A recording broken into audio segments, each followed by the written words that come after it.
Welcome, ladies and gentlemen, to Sire Spotlight. This is an offshoot podcast where we take the best celebrity interviews from our main pop culture show called Secrets of the Sire, and even some completely unreleased interviews from deep within my vault, featuring different musicians and celebrities that just don't quite fit into what we do on our main show, and we present them to you here. So thanks for joining us. I'm your host, Michael Dolce. Just a reminder, you can catch Secrets of the Sire every Wednesday night, 8 p.m. Eastern. We talk comics, movies, TV, and pop culture. Streaming live on talkradio.nyc and, of course, on Facebook.com, YouTube, Twitter. Just search Secrets of the Sire, S-I-R-E. We're also on Patreon. Do the same. If you like what we do, please subscribe to any of our pages, like our pages, and if you can, it would really, really help if you even just follow us on Patreon. Just keeps us up to date. All right. Today is a very, very special podcast for me. I had the privilege of interviewing Chris Cornell a few months before he passed away. This was right around the time of his solo release, Higher Truth. It's a tremendously amazing solo record. Unfortunately, it was his swan song, which sucks. He was a tremendous musician. It was a tremendous loss when we lost him. So I'd like to give quickly a review of his first posthumous album release before we get into this interview, because I know you're not really here to hear my take on it. You're rather here to interview, but I do know he has this record out, so it's really great to get into it. It features a whole bunch of unreleased and well-known tracks. It was curated by his wife, Vicky. It's a 64-track song list, which includes songs from Soundgarden, Temple of the Dog, Audio Slave, and some of his solo stuff as well. The unreleased tracks are mostly just covers. There is one new song, When Bad Does Good, which features his son on the video, which I thought was a little weird, but here, whatever. The record really does give a good retrospective of his career, though obviously some fans are pissed. They always are. Some songs were left out. Where's Zero Chance? That was one of my favorites. Would have loved to have that on there, but if you're new to Chris Cornell, it's a great intro to this prolific musician. If you're an older fan, the liner notes were penned by some of Cornell's bandmates, including Kim Thiel, Matt Cameron, Tom Morello from Audioslave, Mike McCready, Brendan O'Brien. So there's a little bit in there for the fan to catch something a little bit new that you might not have known or seen.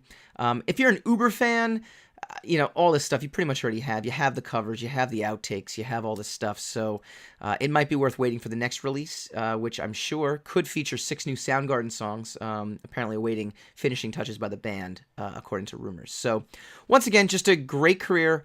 So grateful I got to interview him. So tragic that he passed. You could just hear the passion for songwriting he has in the interview.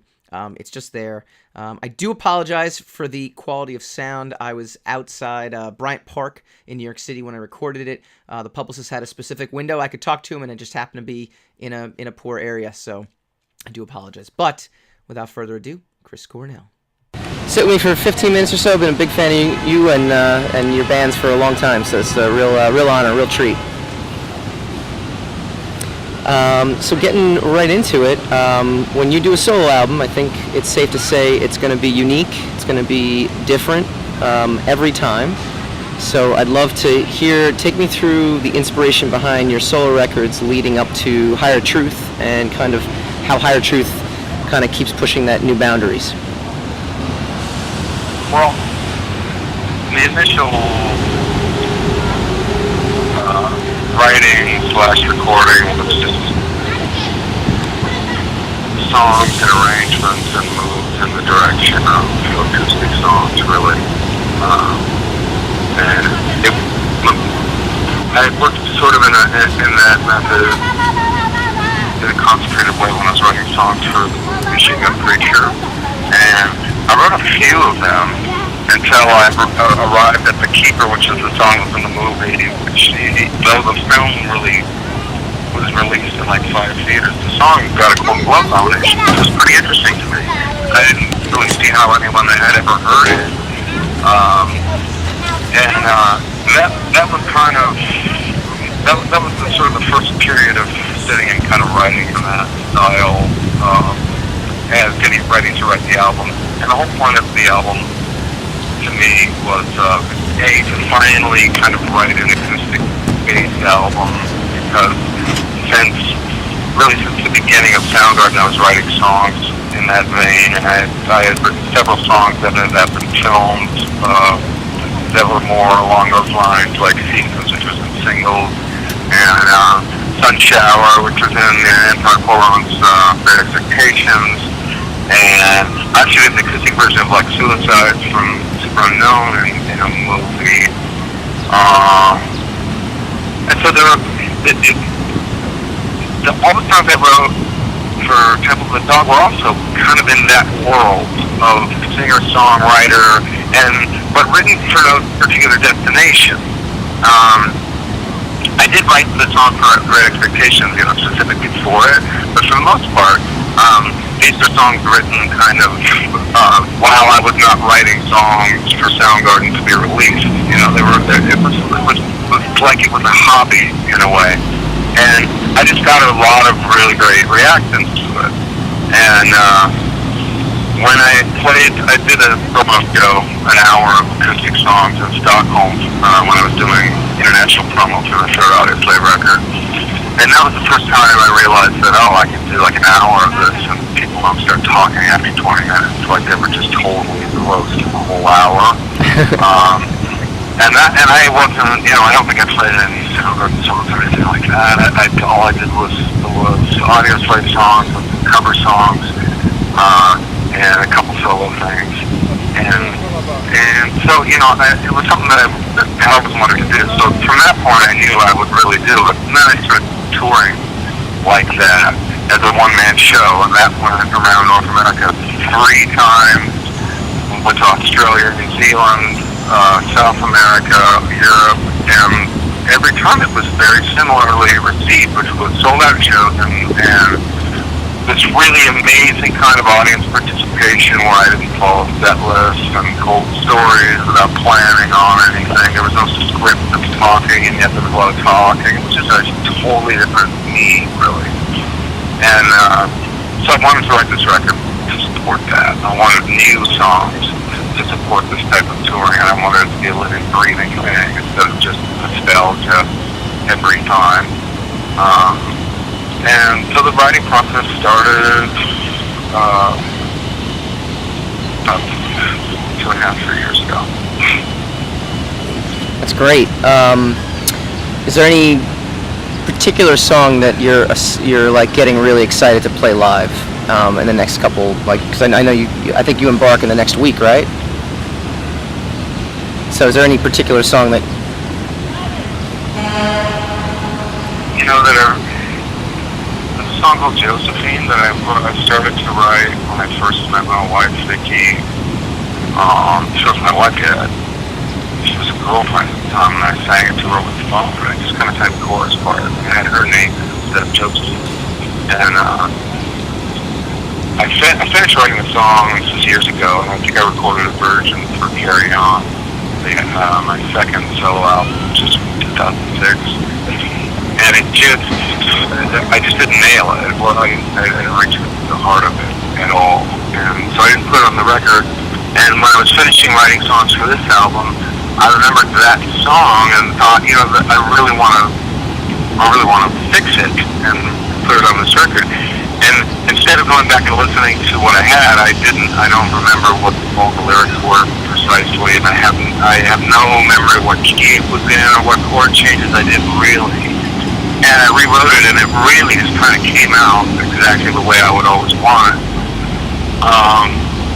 And so I did it at a sound check not long ago, where no one could hear it because I didn't want to play any songs yet. It just felt like it felt like it lived in the world of what I do, but was brand new and totally fresh. So I'm very excited to play that song. I like the life that some songs can take because they're all different, and we live in a sort of strange world of manufactured music where people make appointments to go songwrite. That's always been a little strange to me.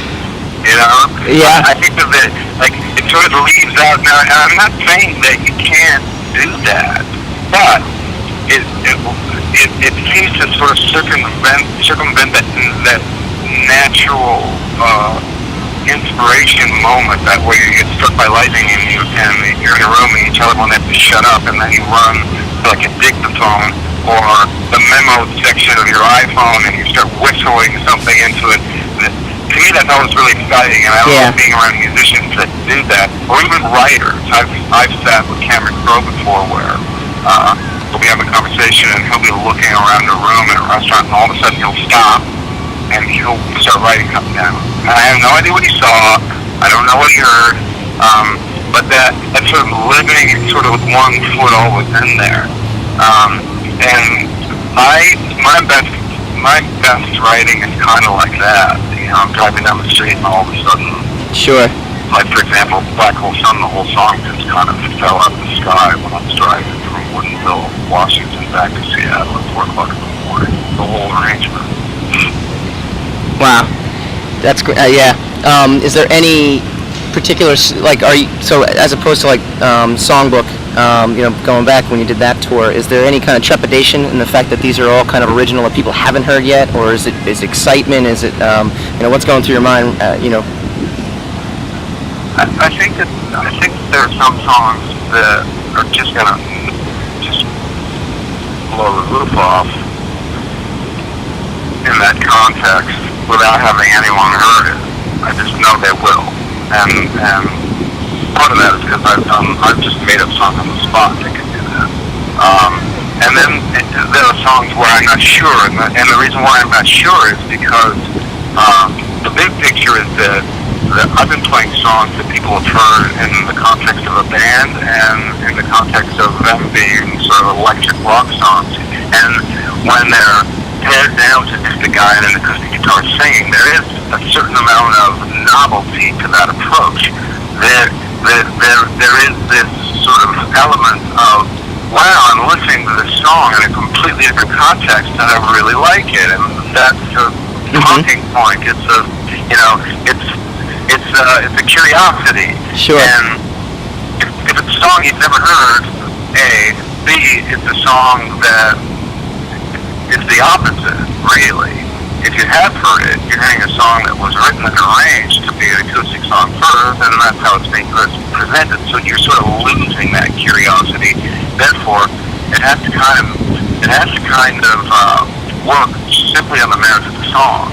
And that came in, I think, as a factor in my mind when I was writing the songs.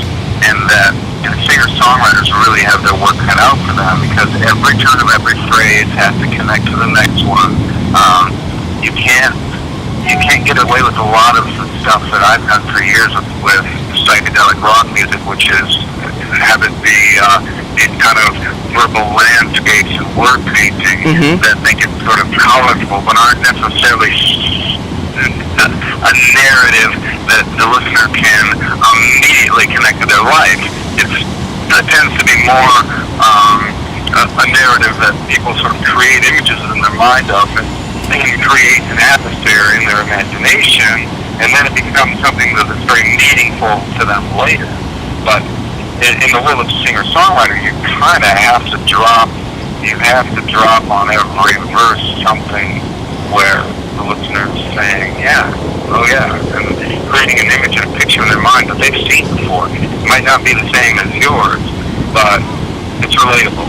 And so there was a little bit of a new approach to writing lyrics that I had to concentrate on and sort of develop a little bit. I've done it in the past, but when I did do it in the past, like when I wrote Hunger Strike, for example, or Wooden Cheese, they just kind of came out that way, and I recognized it at the time, but by the same token, I wrote around the same time Getting a Load of Heaven, which is complete fictional afterlife scene, in an environment that you can't really relate to now and here. Talking to a person that I know intimately, but no one else knows about, So it was a different world.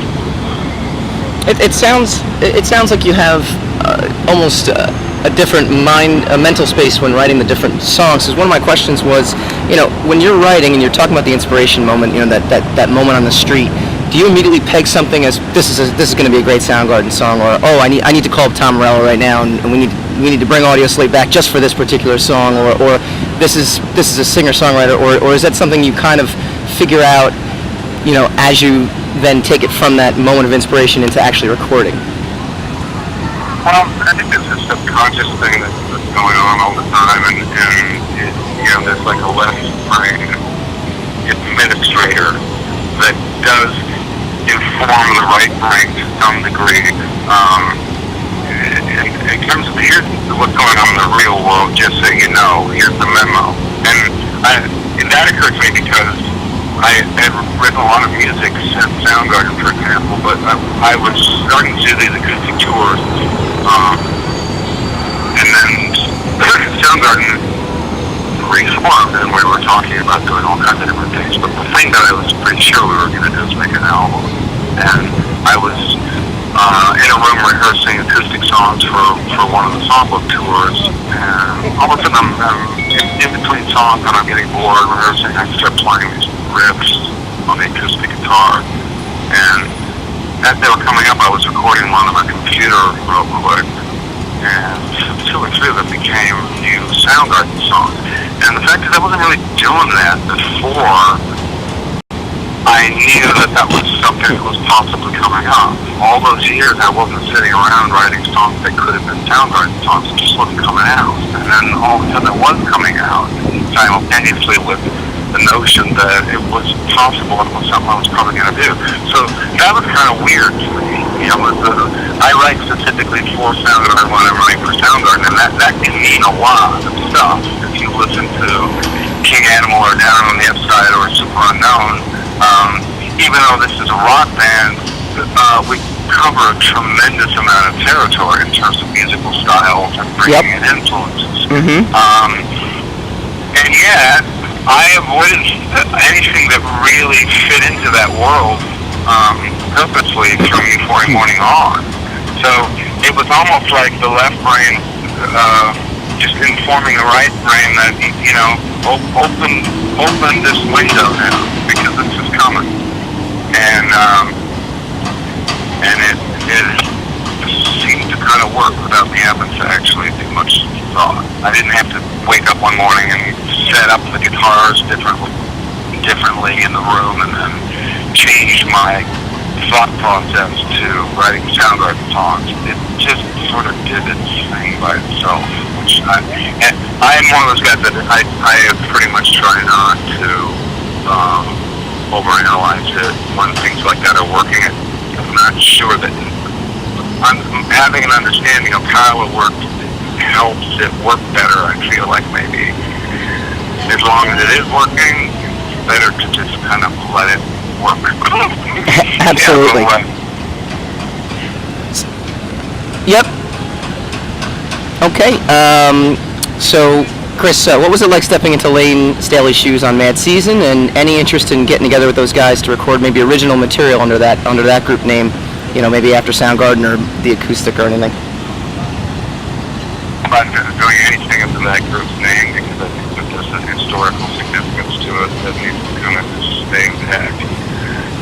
But I certainly would be amenable to doing something with those 3 guys specifically. Barrett and stuff and Mike, and the experience of just being on stage with them and playing a few songs was really amazing. And I've listened to the recordings, and they're just phenomenal musicians. But also, each of them have a very unique personality, and it occurred to me when I was standing on stage with them that I've never actually. Mike has come up a few times on stage at Soundgarden shows, and then there's just a handful of Temple of the Dog moments I've had with him. Never played any music. I've had jam sessions before with them, but never had been on stage with them, and never played with them before. And the combination of 3 guys was a great dynamic. So, so I was really kind of blown away to be standing there with those guys. Having said that, I think of it as someday, far in the future, because at this point, all of us are slammed busy doing all of the stuff that we're already doing. But someday, I would love nothing more than to play music with them again. Yeah, I would say you got a lot on your plate coming up in the next year. But hey, Chris, thank you so much. I really appreciate this.